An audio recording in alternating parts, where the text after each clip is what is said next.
Hi guys, so I think it is now obvious that traditional dating as we have known it is gone, and I highly doubt that it will ever be revived for the majority of people before the pandemic. Men and women would go out and meet in public to squander time and money, with the male having his sights set on having sexual pleasure with the woman in the bedroom and the lady attempting to avoid having her legs up at night. This was the classic cooking up format that most people would adopt. The man would have to invest his resources, money, time, energy, and attention, while the woman would be expected to be lavish with gifts and taken on fancy dates before having to satisfy the man at the end of the relationship. That sounds wonderful.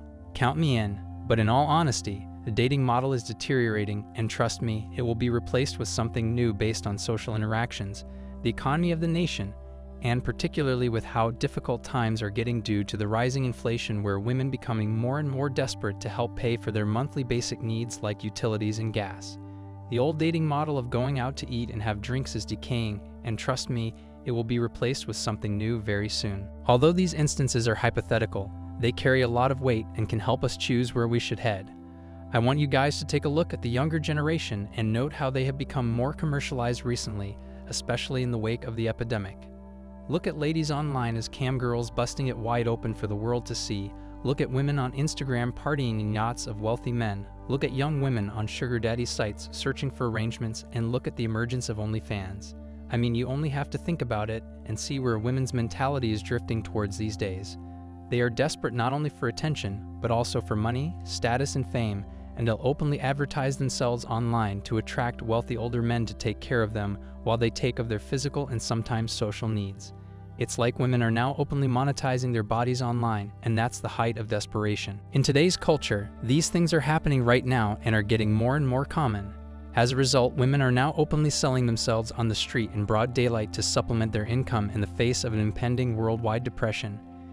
If you have any doubts about what I'm saying, all you have to do is go online and glance at these Instagram, OnlyFans, and sugar daddy sites, and you'll see the proof for yourself. But the majority of you don't want to face the truth because you'd rather live your life in denial and pretend that things you disagree with don't exist than acknowledge that this is where we are going.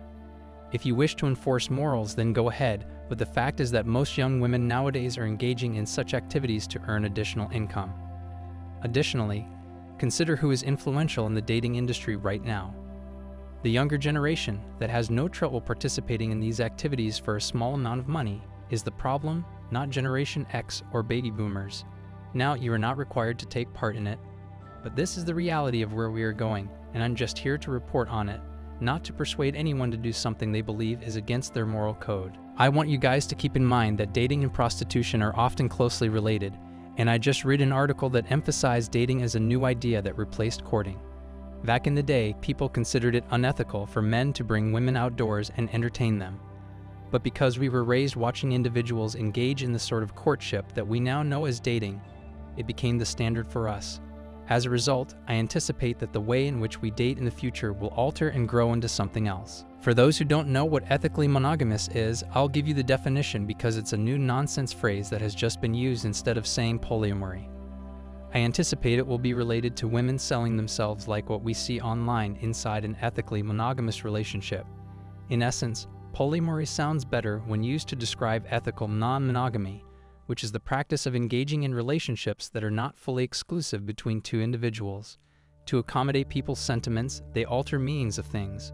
I brought up morally non-monogamous partnerships because given the state of the dating industry today, this is where we are heading. To help you all comprehend what I'm saying, allow me to provide an example that you can all connect to. Let's say a young Generation Z girl has a boyfriend who is roughly her age, and the two of them cannot afford to pay their bills and living expenses in full each month.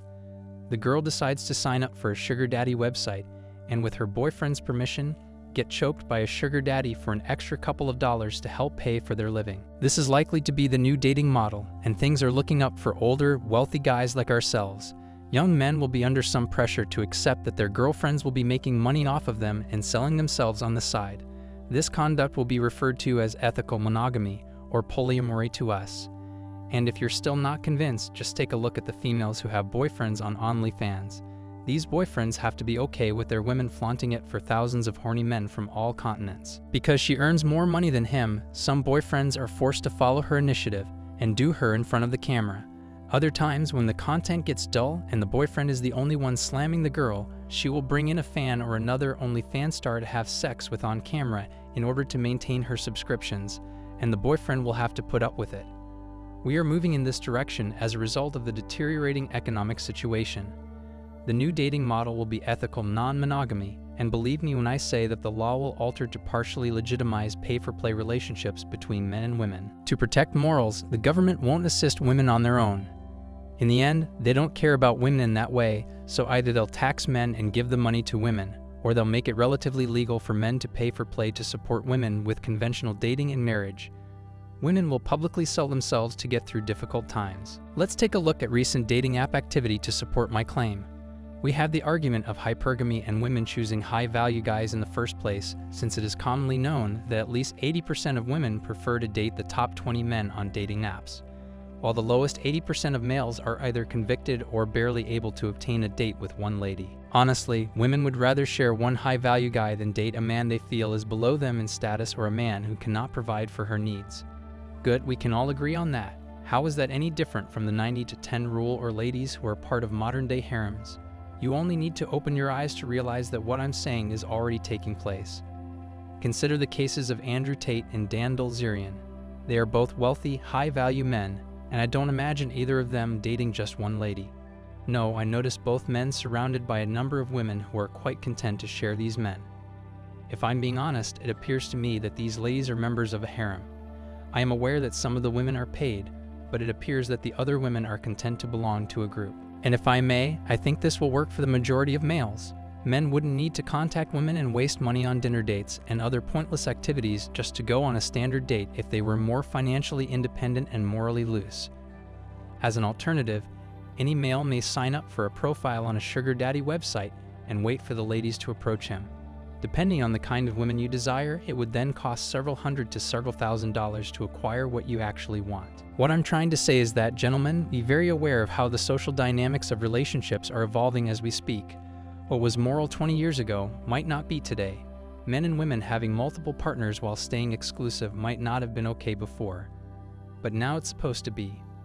I don't think it works even for a second, but it's something that is so common now that you can't even deny it.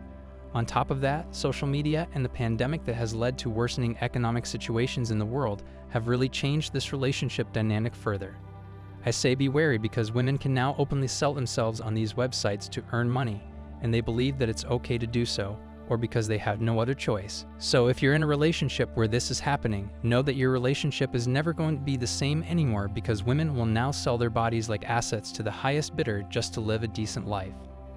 I believe it's much better to save your integrity and go your own way instead. Thanks for tuning in, guys.